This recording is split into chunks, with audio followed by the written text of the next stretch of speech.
Je lis dans Psaume chapitre 27, verset 1. À partir du verset 1, il est écrit: L'Éternel est ma lumière et mon salut. De qui aurais-je peur? L'Éternel est le soutien de ma vie. Qui devrais-je redouter? Quand des méchants s'avancent contre moi pour faire de moi leur proie, ce sont eux, mes persécuteurs et mes ennemis, qui trébuchent et tombent. Si une armée prend position contre moi, mon cœur n'éprouve aucune crainte. Si une guerre s'élève contre moi, je reste malgré cela plein de confiance. Amen. Amen. Il y a beaucoup de choses qui peuvent arriver dans la vie d'un être humain, qui peuvent créer en lui l'inquiétude, du stress, de la peur, de l'intimidation et plein de choses négatives. Mais en tant qu'enfant de Dieu, quand on est conscient de celui qui est avec nous, nous n'avons peur de rien. Amen. Si nous étions les enfants d'un homme puissant dans ce monde, un homme puissant sur cette terre, et que nous avions des, comment on appelle ça, des gardes du corps qui veillaient sur nous, partout où nous marchions, nous savons que nous pouvons dépenser l'argent comme on le veut parce que notre Père a l'argent. Nous serions rassurés, nous serions pleins de confiance, nous n'aurions peur de rien. Parce que nous savons que nous sommes les enfants d'un homme puissant. Nous savons que notre Père a l'argent, il donne les cartes de crédit.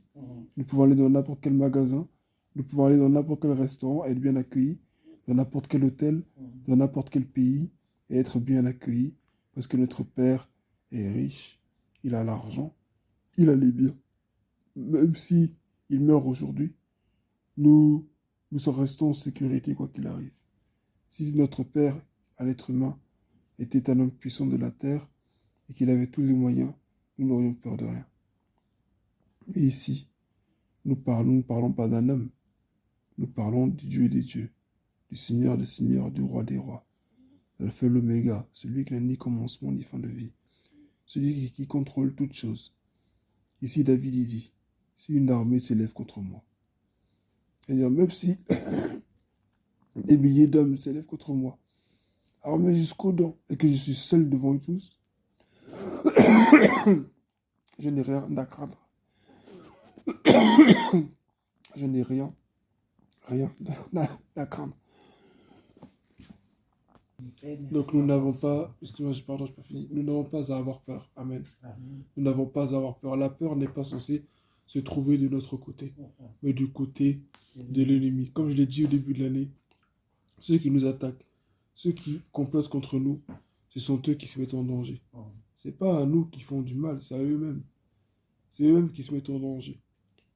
S'ils avaient vraiment conscience de ce qu'ils faisaient, même ils n'allaient même pas le faire. Mais l'ennemi, des fois, aveugle les personnes. Les gens aussi eux-mêmes sont déçus. Comme Dieu, on ne le voit pas. Donc ils pensent qu'ils peuvent faire ce qu'ils veulent. Mais nous ne devons pas avoir peur. Amen. Amen. Parce que la peur, c'est un manque de foi. C'est dire à Dieu, Seigneur, tu n'es pas assez puissant pour me protéger. Seigneur, tu n'es pas capable de me défendre. Seigneur, tu prétends que je suis ton enfant. Mais en fait, c'est faux parce que même si l'ennemi vient, tu ne feras rien. Tu vas le regarder, mais c'est faux. Amen. Dieu défend toujours la cause de ses enfants. Amen. Alors, mettons pleinement notre foi dans le Seigneur. L'Éternel est ma lumière et mon salut. Amen. De qui aurais-je peur? L'Éternel est le soutien de ma vie. Qui devrais-je redouter? Nous n'avons pas à marcher dans la peur. Nous n'avons pas à marcher dans le doute. Que Dieu est avec nous. Amen. Que Dieu te fortifie. Amen. Amen.